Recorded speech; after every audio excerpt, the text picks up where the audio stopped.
Ang ating isipan ay imbakan ng mga natutunan. Punuin mo ito ng karunungan. Iwasan mo ang kamangmangan. Hindi masama ang maging bulag.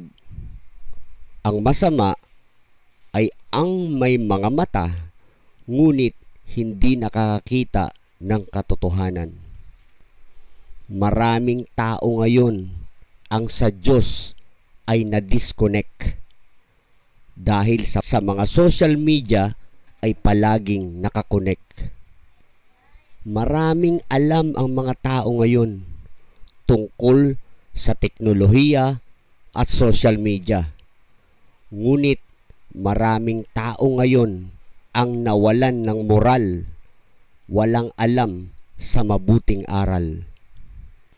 Ang pagka-addict mo sa iyong cellphone at sa social media ay kontrolin mo, sapagkat hindi mo namamalayan ang mas mahalaga sa buhay ay iyong napapabayaan.